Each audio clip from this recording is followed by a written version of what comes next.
네, 우리 하나님 말씀 보겠습니다.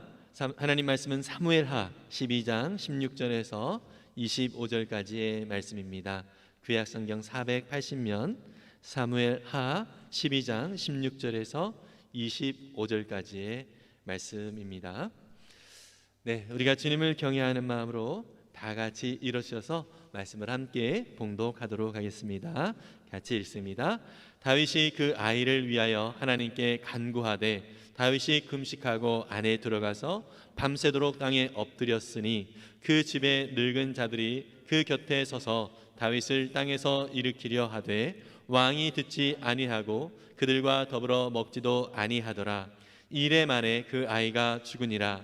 그러나 다윗의 신하들이 아이가 죽은 것을 왕에게 아뢰기를 두려워하니 이는 그들이 말하기를 아이가 살았을 때에 우리가 그에게 말하여도 왕이 그 말을 듣지 아니하셨나니 어떻게 그 아이가 죽은 것을 그에게 아뢰 수 있으랴. 왕이 상심하시리로다 함이라. 다윗이 그의 신하들이 서로 수군거리는 것을 보고 그 아이가 죽은 줄을 다윗이 깨닫고 그의 신하들에게 묻되 아이가 죽었느냐 하니 대답하되 죽었나이다 하는지라. 다윗이 땅에서 일어나 몸을 씻고 기름을 바르고 의복을 갈아입고 여호와의 전에 들어가서 경배하고 왕궁으로 돌아와 명령하여 음식을 그 앞에 차리게 하고 먹은지라. 그의 신하들이 그에게 이르되 아이가 살았을 때에는 그를 위하여 금식하고 우시더니 죽은 후에는 일어나서 잡수시니 이 일이 어찌 됨이니까 하니 이르되 아이가 살았을 때에 내가 금식하고 운 것은 혹시 여호와께서 나를 불쌍히 여기사 아이를 살려주실는지 누가 알까 생각함이거니와 지금은 죽었으니 내가 어찌 금식하랴. 내가 다시 돌아오게 할 수 있느냐. 나는 그에게로 가려니와 그는 내게로 돌아오지 아니하리라 하니라. 다윗이 그의 아내 밧세바를 위로하고 그에게 들어가 그와 동침하였더니 그가 아들을 낳음에 그의 이름을 솔로몬이라 하니라. 여호와께서 그를 사랑하사 선지자 나단을 보내 그의 이름을 여디디아라 하시니 이는 여호와께서 사랑하셨기 때문이더라. 아멘. 우리 앉으시면서 말씀을 기대하며 은혜 많이 받으세요. 이렇게 격려합니다. 여러분, 오늘 다윗의 이야기는 여러분들이 참 많이 들어본 그런 이야기 중에 하나입니다.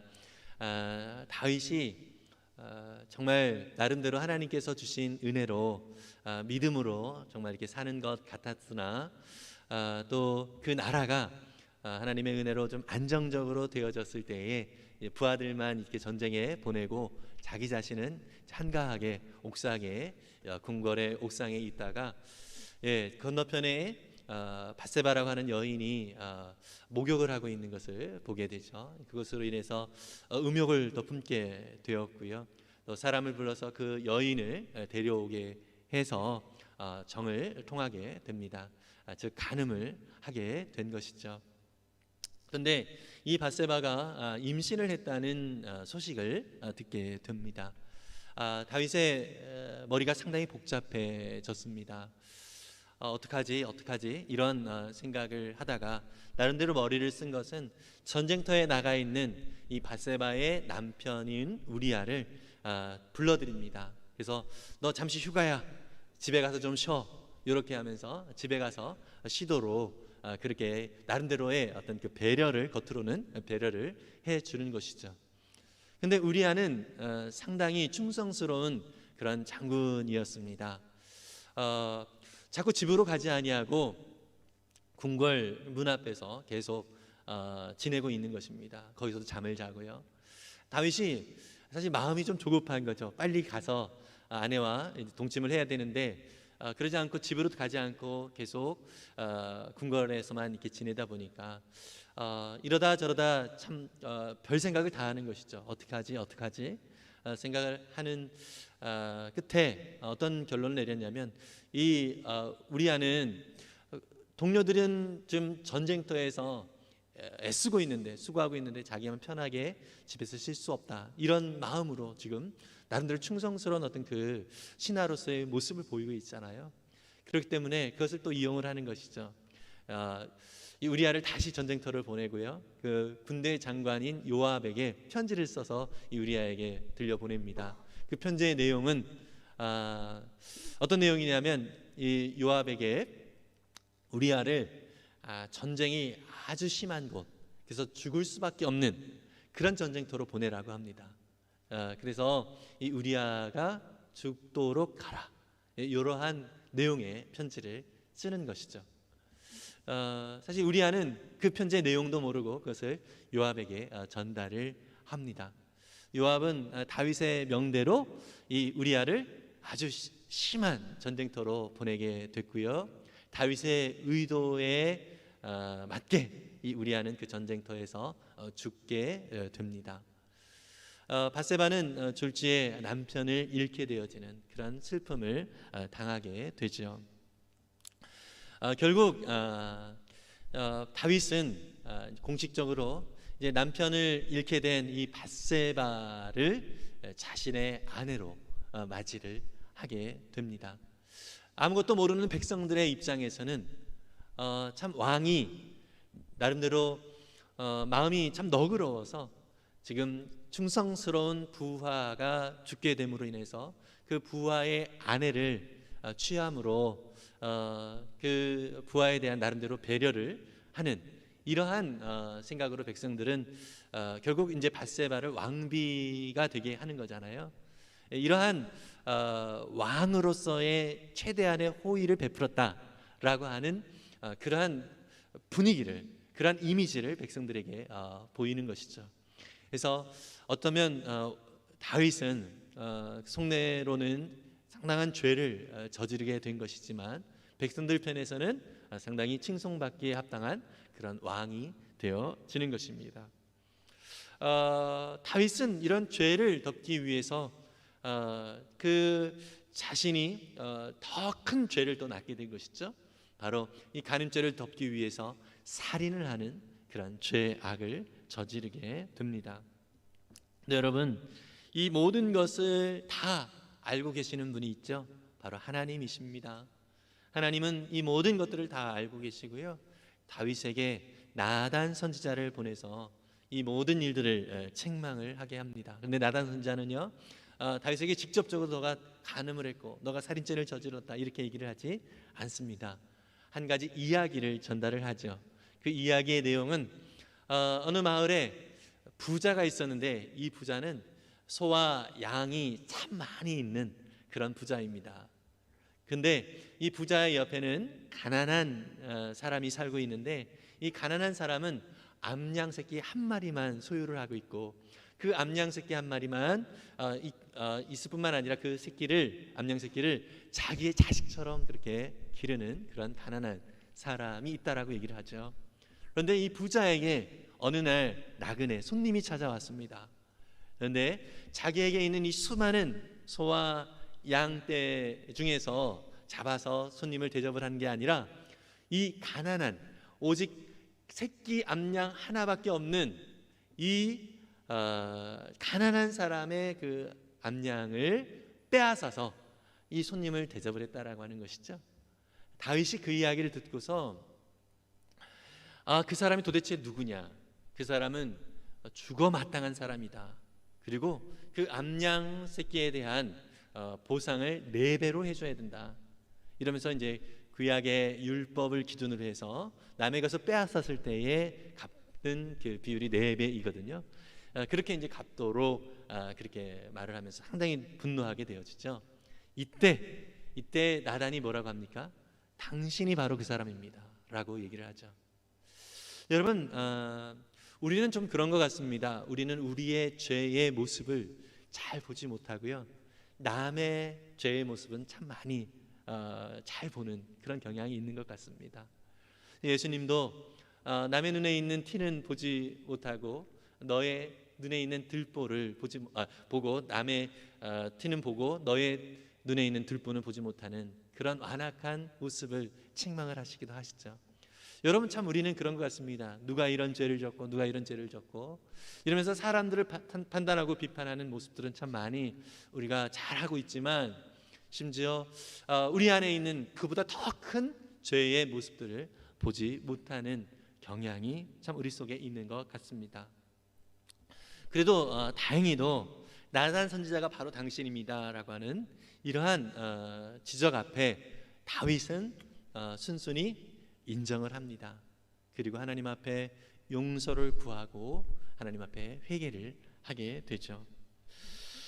이 일로 인하여서 물론 죄에 대한 그 용서는 하나님께 받을지언정 이 죄에 대한 그 대가는 사실 하나님 앞에 징계를 받을 수밖에 없는 그러한 다윗의 모습을 나단이 이야기를 하죠. 어떤 이야기죠?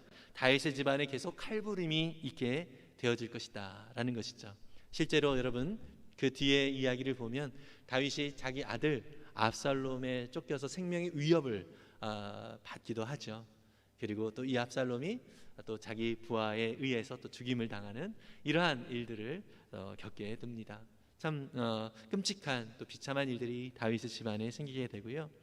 또 다윗의 아내들 가운데 가까운 사람들에게 그 아내들이 주어지게 되고요. 또 욕보이게 될 것이다. 그 대신에 이것이 공개적으로 이루어지게 될 것이다. 이것은 실제로 압살롬이라고 하는 아들을 통하여서 다윗의 첩 왕궁에 있었던 그 첩들이 압살롬에 의해서 범하게 되어지는 이러한 일들이 실제로 성경에 보여지게 되죠. 철저하게 하나님의 이 범죄에 대한 하나님께 대한 범죄에 대한 그 징계를 다윗이 받게 됩니다. 그리고 어떻게 하죠?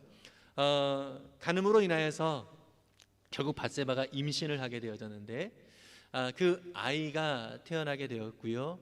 이 아이가 시름시름 앓게 됩니다.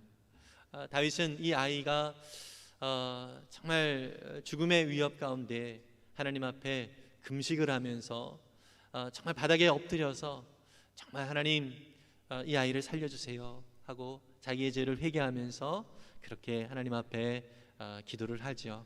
예. 그러면서 하나님께 정말 마음을 다하여서 그 신하들이 좀 뭐 좀 드십시오. 좀 제발 좀 기력을 좀 살려야 됩니다. 이렇게 계속 권면을 함에도 불구하고 다윗이 계속해서 그냥 아무것도 말 그대로 식음을 전폐하면서 정말 하나님 앞에 엎드려 기도를 하게 되죠. 근데 이 아이가 어떻게 되죠? 죽게 됩니다. 그리고 나서 신하들이 이 죽음의 소식을 다윗에게 알리기가 좀 두려웠습니다. 왜냐하면 아이가 살아있을 때도 그렇게 식음을 전폐하면서 참 힘겹게 지내고 있었는데 아이의 죽음의 소식을 듣게 되면 다윗은 어떻게 될지 참 상상이 가지 않았기 때문입니다. 그런데 신하들이 수군거리는 것을 듣고 아이가 죽었구나라는 것을 눈치챕니다. 그래서 물어보죠. 아이가 죽었냐? 그랬더니 신하들은 그렇습니다라고 대답을 합니다. 그 이후에 다윗은 어떻게 하죠?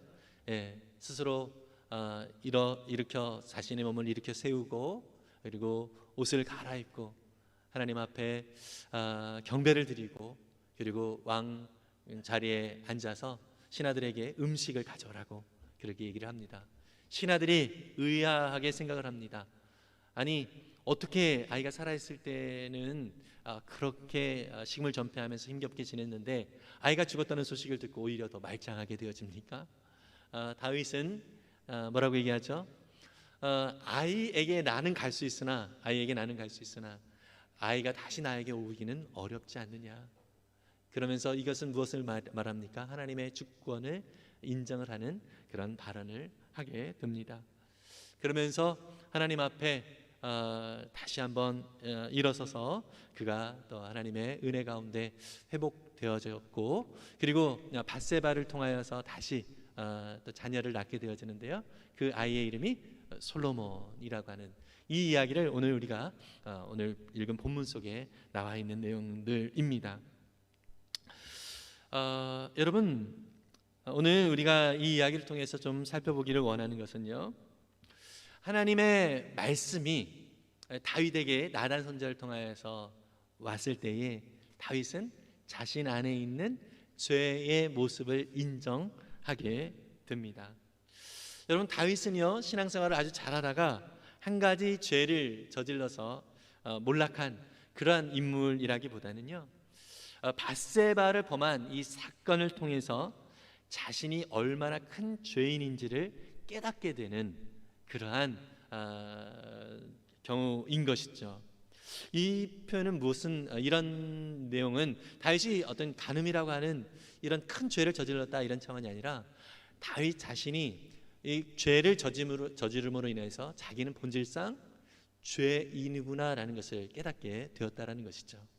여러분, 이거 참 중요한 것입니다. 우리가 어떤 죄를 저질렀다라고 하는 것을 통해서 나는 이런 죄를 짓지 말아야 돼. 그래서 죄 한 가지 한 가지를 생각하면서 이런 죄 저지르지 말아야지 뭐 이렇게 생각하는 게 아니라 우리는 우리가 짓는 죄의 모습을 통해서 우리는 본질상 죄를 지을 수밖에 없는 존재이구나라는 것을 깊이 깨달아야 하는 것이죠.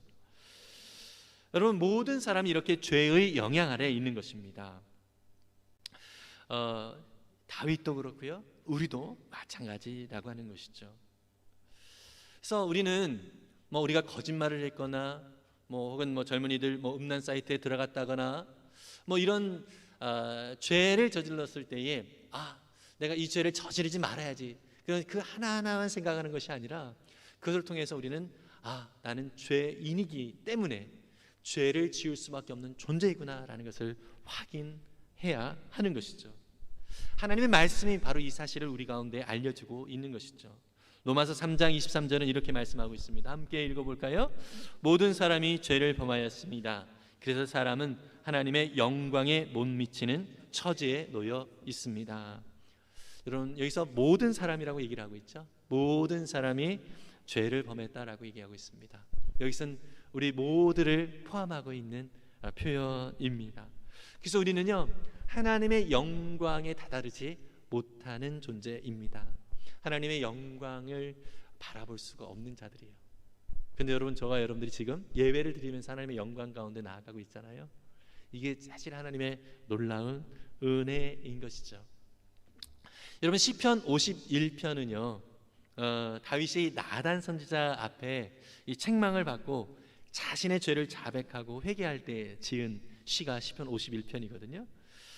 여기에서 다윗은 자기의 존재, 이 죄인으로서의 자기의 존재를 처절하게 또 진솔하게 이렇게 고백을 합니다. 시편 51편 5절입니다. 함께 읽어볼게요.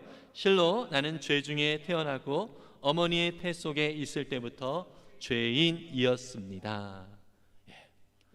죄 중에 태어났다. 어머니의 태 속에 있을 때부터 나는 죄인이었다. 다시 말해서 무슨 얘기죠? 본질상 나는 죄 덩어리다 라는 얘기를 하고 있는 것입니다.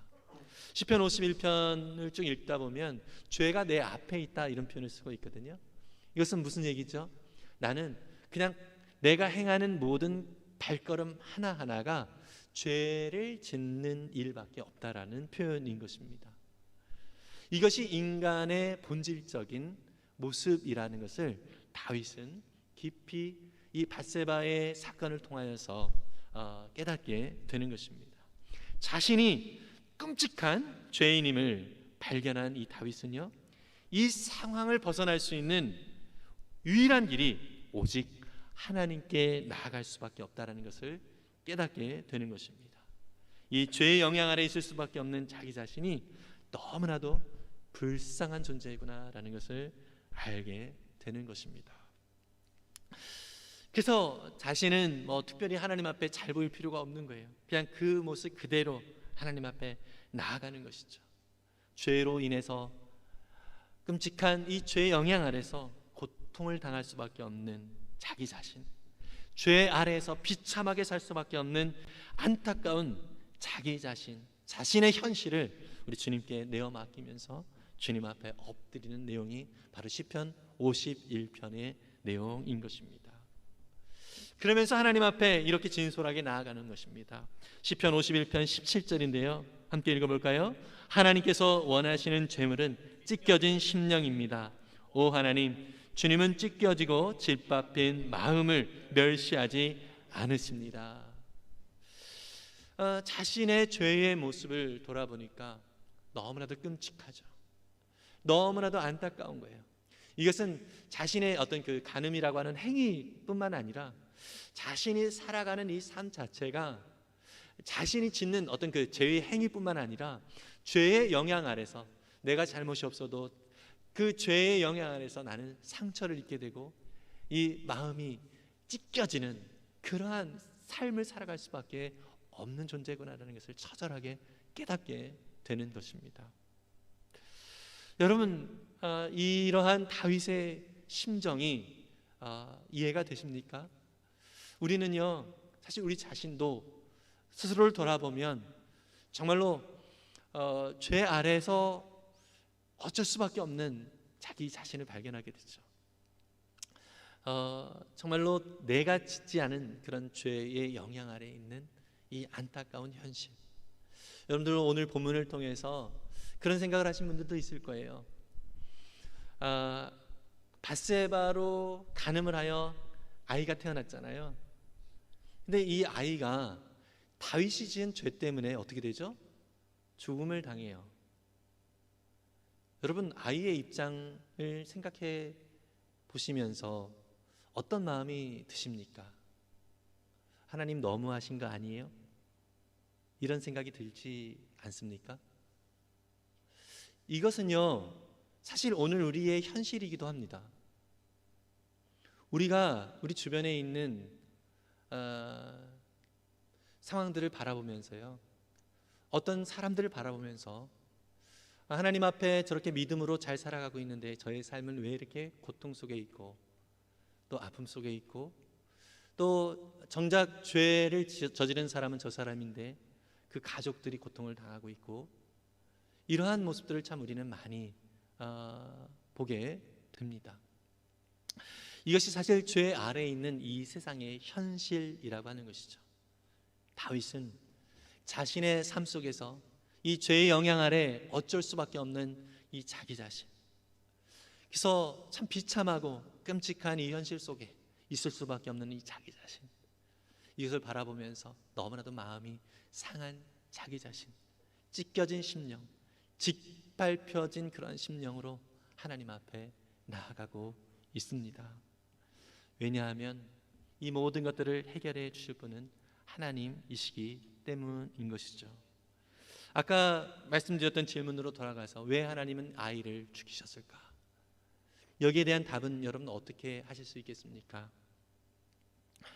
저도 잘 모르겠습니다.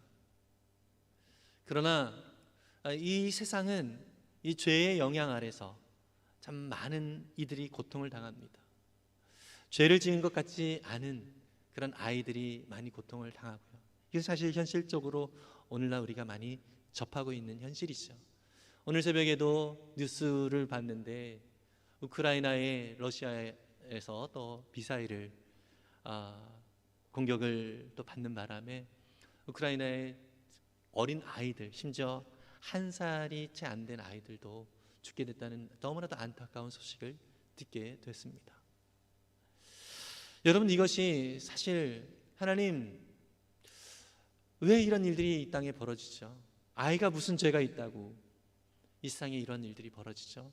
우리가 이렇게 하나님 앞에 반문을 할 그런 내용이죠. 사실 이것에 대해서 한 가지밖에 얘기할 수밖에 없는 것 같습니다. 죄 때문이라고. 그럼에도 불구하고 우리는 사실 이해가 되지 않습니다. 하나님께 여쭤봐야 되겠는데 나중에요. 그러나 한 가지 정말 변함없는 사실은 하나님께서 이 세상을, 저와 여러분들을 사랑하신다는 것입니다. 이 사랑하심에 대한 어떤 결과가 왜 이러냐라고 얘기할 수 있을지 모르겠지만, 여러분 어쨌든 우리가 이해할 수 없어도 하나님은 우리를 사랑하신다는 것입니다. 그래서 하나님이 사랑하시는 이 다윗은 자신이 죄 가운데 태어나서 자신의 행동 하나하나가 죄를 지을 수밖에 없는 그런 모습이다라는 것을 인정하게 되는 것입니다. 그래서 그 안에서 고통을 받고 있는 이 인생, 자기 자신과 또 자기 때문에 많은 이들이 함께 고통을 받고 있는 이 현실 때문에 너무 안타까워하고 있는 것입니다. 이럴 때 우리가 알 수 있는 것은 무엇이죠? 오직 우리 주님께 엎드리는 것밖에 없는 것입니다. 다윗이 그렇게 했던 것처럼 말이죠. 오직 우리 하나님만, 우리 주님만 이 모든 상황들을 우리로 하여금 건져내실 수 있는 분이기 때문입니다. 로마서 3장 24절은 바울은 이렇게 이야기하고 있습니다. 함께 읽어볼까요? 그러나 사람은 그리스도 예수 안에서 얻은 구원으로 말미암아 하나님의 은혜로 값없이 의롭다는 선고를 받습니다. 아멘. 여러분, 모든 사람이 죄를 범하여서 하나님의 영광에 이르지 못했다라고 바로 21절에서 선언을 했지만, 그러나 그 다음에 뭐라고 하죠? 예수 안에서 얻는 구원으로 말미암아, 오직 예수 그리스도 안에서 얻는 구원으로 말미암아 하나님의 은혜로 죄인이었지만 의롭다함을 얻게 되는 선고를 받았다라고 합니다. 이 선고는 법정 용어죠. 땅 당신은 이제 죄 없음이라고 선고가 되어지는 것이에요. 여러분, 이렇게 하나님은 저와 여러분들에게 의롭다라고 말씀을 해주고 있습니다. 이것을 극명하게 보여주는 현장이 바로 침례식 현장이죠. 침례식에 우리의 옛자, 죄로 인해서 고통을 받을 수밖에 없는 이 옛자는 완전히 물에 잠겨요. 죽었다라는 의미죠. 그리고 이제 다시 이 물 속에서 나오는 새로운 나는 새로운 자인 거예요. 예수님과 함께 죽고 다시 산 자라고 하는 의미를 가지고 있는 것이죠. 여러분, 그래서 우리의 옛자는 자꾸 하나님 앞에 엎드려져야 됩니다. 그리고요, 하나님과 함께 동행하며 하나님의 은혜로 새롭게 살아간 나는 이 땅 가운데서 새롭게 일어서서 하나님의 영광을 더욱더 바라보는 자임을 우리가 늘 기억하면서 늘 하나님과 교제하는 내가 진정한 나임을 인정하며 살아갈 수 있는 우리 모두가 될 수 있기를 바랍니다. 그래서 요한복음 15장에서도 나는 포도나무요 너희는 가지다 그러면서 너희가 나를 떠나서는 아무것도 할 수 없다라고 말씀을 하시잖아요. 바로 이러한 존재가 된 거예요. 여러분, 우리는 예수님 없이는 한순간도 살아갈 수 없는 존재예요. 그래서 예수님을 혹시 나의 삶 속에서, 나의 인생에서 잠깐 이 생각을 예수님과 함께 있다는 생각을 잠깐 이렇게 떨쳐버리면 그 순간들은 다 뭐예요? 죄를 행하는 순간들이에요. 이 사실을 우리가 늘 잊지 않았으면 좋겠습니다. 그래서 우리는 예수님 외에는, 예수님께 붙어 있지 않고는 아무것도 할 수 없다라는 것을 인정해야 하는 것이죠. 그래서 베드로는요, 설교를 하면서 예수 이름 밖에는 우리를 구원할 자가 없다 이렇게 표현을 하고 있어요. 사도행전 4장 12절인데요, 이 예수 밖에는 다른 아무에게도 구원은 없습니다. 사람들에게 주신 이름 가운데 우리가 의지하여 구원을 얻어야 할 이름은 하늘 아래에 이 이름밖에 다른 이름이 없습니다. 아멘. 여러분, 우리가 그래서 이 죄의 영향 아래서 벗어나서 죄에서 자유함을 얻고 살아갈 수 있는 유일한 방법은 우리 안에 예수 그리스도 이름이 풍성하게 임해야 하는 것입니다. 여러분, 예수 그리스도가 저와 여러분 가운데 있음을 믿으십니까? 여러분, 그 예수님이 나와 함께 하심을 한순간도 잊지 않고 살아가는 우리가 될 수 있기를 바랍니다. 죄는요, 우리를 마치 깊은 웅덩이에 빠지게 만드는 그러한 힘을 갖고 있습니다. 그 웅덩이는요, 우리 스스로 헤어나올 수 없게 되는 웅덩이죠. 이렇게 우리가 얼마나 스스로 이 죄의 영향 아래서 고통을 당할 수밖에 없는 모습인가라고 하는 것을 우리는 늘 깨달아야 하는 것이죠. 그래서 하나님은 우리를 불쌍히 여기세요. 하나님의 사랑이 저와 여러분 가운데 늘 하나님의 사랑으로 우리를 바라보시고 사랑의 손길로 우리 가운데 펼쳐 주신다는 것이죠.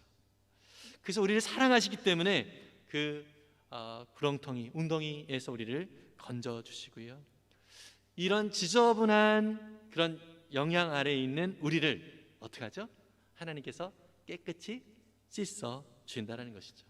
하나님은 우리에게 야, 너 지저분하니까 깨끗이 씻고 와, 이렇게 말씀을 하지 않으세요. 왜냐하면 사실 우리는 우리의 지저분한 죄를 스스로 깨끗이 할 수 없는 존재이거든요. 내가 씻어줄게 이렇게 말씀을 하세요. 여러분, 이것이 하나님이 우리를 사랑하시는 증거인 것입니다. 내가 불가능하기 때문에 이런 연약한 우리를 불쌍히 여기셔서 우리를 깨끗이 씻어주시는 주님이시다는 것이죠. 이것을 이사야는 이렇게 표현하고 있어요. 이사야 1장 25절입니다. 함께 읽어볼까요? 이제 다시 내가 너를 때려서라도 잿물로 찌꺼기를 깨끗이 씻어내듯 너를 씻고 너에게서 모든 불순물을 없애겠다. 아멘. 예, 우리 하나님께서 우리의 모든 불순물을 다 없애주신다라고 말씀을 하세요. 그런데 여기 표현이 뭐죠? 너를 때려서라도. 이건 무슨 표현이에요? 우리가 고집을 부리는 거예요. 내가 괜찮은 사람인 것처럼 살아가는 모습이 우리 가운데 있다는 것이죠. 이러한 고집스러운 우리를 어떻게 해요? 하나님이 때려서라도 예, 우리를 그 모든 죄에서 깨끗하게 씻어 주시겠다라고 말씀을 해주고 있습니다. 여러분, 이것이 하나님께서 저와 여러분 가운데 허락하신 하나님의 사랑의 메시지라는 사실을 기억하시기를 바랍니다. 여러분, 오늘도 우리가 찬양 속에 오늘 참 우연의 일치인지는 모르겠지만 일부에서는요, 다윗이 밧세바를 범하고 나단 선지자의 책망을 받았을 때 부른 그 노래 있잖아요. 시편 51편. 그 찬양을 불렀어요. 예.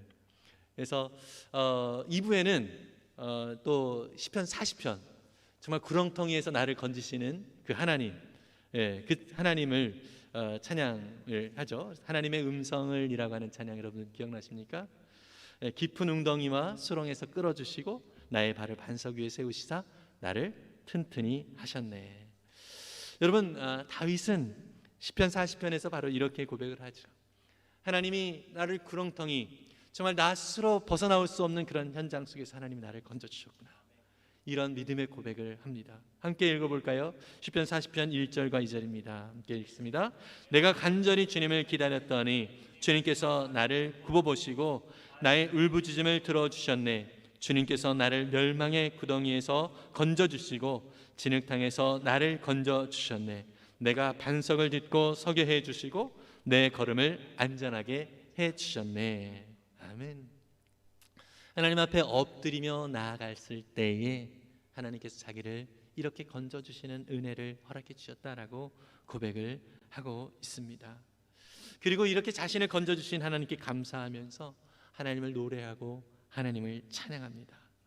그래서 자신이 애써서 부르는, 내가 하나님을 찬양해야지 애써서 부르는 찬양이 아니라 하나님께서 자기의 입에 찬송을 주셔서 찬송하지 않을 수밖에 없다라는 그런 고백을 하죠. 시편 40편 3절에서는 이렇게 얘기하죠. 함께 읽어볼까요? 주님께서 나의 입에 새 노래를, 우리 하나님께 드릴 찬송을 담아 주셨기에 수많은 사람들이 나를 보고 두려운 마음으로 주님을 의지하네. 아멘. 깊은 웅덩이 가운데 있는 자신을 건져주신 이 하나님이 너무 감사한 거예요. 그러니까 찬양을 하지 않을 수가 없는 거예요. 그런데 이 찬양 속에서 수많은 사람들이 하나님의 존재를 바라보면서 하나님을 경외하게 되어지는, 이러한 복의 통로로서 자기를 사용해 주시는 것을 감사하면서 찬양하는 모습을 볼 수 있습니다. 여러분, 어제 우리 쿠칭 목장에서요, 우리 성인 형제 군 면회를 갔었는데요. 쿠칭 목장에 이렇게 사진을 이렇게 올려주는 걸 봤는데, 특히 그 카페에서 성인 형제랑 가서 그 리버뷰 카페인데 아주 멋진 사진을 이렇게 이렇게 찍어서 올려주더라고요. 너무 참 감탄이 됐어요. 또 동영상 하나가 또 올라왔는데 그 안개가 막 산 위에 이렇게 걸쳐 있는 그 모습, 예, 그 모습이 너무 아름다운 거예요. 여러분, 그러한 아름다운 경치를 보면 여러분들은 어떻게 반응하십니까? 별거 아니네? 이러니까 감성이 다 메모를 죽은 사람이 있어. 와, 이래서 감탄을 하게 되잖아요. 너 감탄해야 돼. 옆에서 막 추궁해야 되는 거 아니죠? 자연스럽게 감탄이 이루어지는 거죠. 여러분, 하나님께서 나를 구원하신 이 구원의 은혜가 저와 여러분들 가운데 이러한 감격의 찬송으로 나올 수 있으면 참 좋겠습니다. 엊그제는 이제 저와 아내가 이제 설거지를 막 하고 있는데 자녀 둘이 이렇게 거실에서 기타를 치면서 찬양을 하더라고요. 화음을 넣고 찬양을 해요. 너무 감동이 됐어요. 설거지하다가 울컥했습니다. 하나님의 은혜가 우리 가정 안에 이렇게 있다라고 하는 사실 자체가 너무 감동이 되어진 것이죠. 여러분, 하나님께서 우리 가운데 주신 은혜는요, 내가 어떠한 존재였는지를 깊이 깨달을 때에 상대적으로 더 깊이 알게 되는 것 같습니다. 여러분, 코로나를 겪어보신 분들은 아시겠지만 저도 2주간 작년에 이렇게 격리를 하면서 이 방 안에서 2주 동안 내내 있는 것이 참 답답하더라고요. 참 답답했어요. 그런데 2주가 끝나고 밖에 나왔을 때에 그 바깥 공기, 이것이 그 이전에 격리 전에도 밖에서 있었거든요. 그런데 이것이 얼마나 값지고 귀한가라는 것을 새삼 느끼게 되었습니다. 여러분, 정말 그런 것 같습니다. 우리가 얼마나 하나님의 큰 은혜 가운데, 이 죄악 가운데서 건져냄을 받은 이 은혜가 얼마나 큰지는 우리가 깊이 우리가 얼마나 큰 죄인이었는지를 확인할 때에 더 풍성하게 우리 가운데 새겨지는 것 같습니다. 그래서 하나님 앞에서 우리가 얼마나 감사한 은혜를 누리고 있는지를 늘 잊지 않고 또 하나님의 그 은혜 가운데 깊이 잠길 수 있는 저와 여러분들 될 수 있기를 바랍니다. 여러분, 다윗은요 이제 그 밧세바와 다시 동침을 해서 아들을 낳게 됐는데요. 그 아들의 이름이 뭐죠? 솔로몬입니다. 여러분, 그제서야 비로소 사실 그의 아내 밧세바라는 표현을 24절에서 하고 있거든요. 24절에서 그의 아내 밧세바, 다윗의 아내 밧세바라고 표현을 해요. 근데 그 전에는 뭐라고 얘기했는지 아세요? 우리아의 아내, 이렇게 표현을 했어요. 회개하고 하나님 앞에 나아간 이 다윗, 그제서야 비로소 그 아내를 진정한 아내로 맞이하게 된 것이죠. 그래서 솔로몬이라고 하는 아들을 낳게 되는데요. 이것은 다윗이 지은 이름이에요. 솔로몬이라는 이름의 뜻이 무엇인지 아십니까? 솔로몬의 어원은 샬롬이라고 하는 어원과 동일합니다. 그러니까 평화라고 하는 거예요. 평안, 화평이라고 하는 의미를 가지고 있죠. 그래서 하나님께서 비로소 죄 가운데 있는 자기 자신을 이렇게 하나님과의 화평한 관계로 다시 인도해 주셨구나라는 이 감사를 표현한 이름이 바로 솔로몬이죠. 그런데 하나님은요, 나단이라고 하는 선지자를 통해서 이 솔로몬의 이름을 여디디아라고 지어 주십니다. 여디디아라고 하는 이름은 어떤 의미를 가지고 있냐면 하나님께 사랑을 입은 자, 하나님의 사랑하시는 자라고 하는 의미를 가지고 있습니다. 여러분, 저와 여러분들이 바로 여디디아, 하나님께 사랑을 입은 자임을 믿습니다. 여러분, 이런 하나님의 사랑이 저와 여러분들 속에 하나님 안에 내가 얼마나 큰 죄인인가를 확인하게 되어지고요. 그래서 하나님 없이는 나는 한순간도 살 수 없는 존재이구나 라는 생각을 깊이 우리 가운데 새기게 되어지고 또 그 사랑 안에 온전하게 거하면서 하나님이 정말 나를 사랑하시는 분이구나라는 것을 깊이 깨닫게 되는 삶을 살아가게 됩니다. 여러분, 하나님이 우리를 사랑하시는 것을 보면은요, 하나님이 우리를 편애하시는구나라는 것을 참 많이 느끼게 됩니다. 여러분, 이 사실에 공감하십니까? 하나님이 나를 편애하시는 것 같다. 정말 느껴지세요? 못 느끼시는 분들은 하나님과 늘 더 친밀하게 교제하고요, 특별히 또 하나님 앞에 회개하고 나아갈 때에 하나님이 정말 나만 사랑하시는 것 같다라는 느낌을 참 많이 받게 됩니다. 어거스틴이라고 하는 사람은요, 이렇게 표현했습니다. 하나님께서는 내가 이 땅에 사는 유일한 존재라 할지라도 나를 위해 예수님을 보내셨을 것이고 예수님은 기꺼이 나를 위해 십자가에 달려 돌아가셨을 것입니다 라고 말하고 있습니다. 그러니까 이 세상에 아무도 없고 나 혼자만 있더라도 하나님은 나를 위해서 그 아들 예수님을 보내셨을 것이다 라고 고백을 합니다. 여러분, 이 어거스틴의 고백을 듣고 나서 보니까 나도 똑같이 고백할 것 같아요. 하나님 정말 나만 사랑하셔서 나 혼자만 있어도 그 아들 예수님을 보내셨을 것 같다 라는 믿음이 제 안에 생기더라고요. 이 고백이 저와 여러분들 가운데 모두의 고백이 되시기를 바랍니다. 그만큼 하나님이 우리 가운데 그런 사랑을 베풀어 주십니다. 여러분, 그 사랑을 받은 자로서 하나님 앞에 늘 믿음으로 나아가는 우리 모두가 될 수 있기를 간절히 소망합니다. 네, 이 시간 우리 함께 찬양하면서 말씀을 기억하고 또 하나님 그 사랑 안에 더 깊이 거하는 우리, 또 그 은혜 아래 거하는 우리가 되기를 소망하는 그런 마음으로 함께 찬양하며 나아가겠습니다.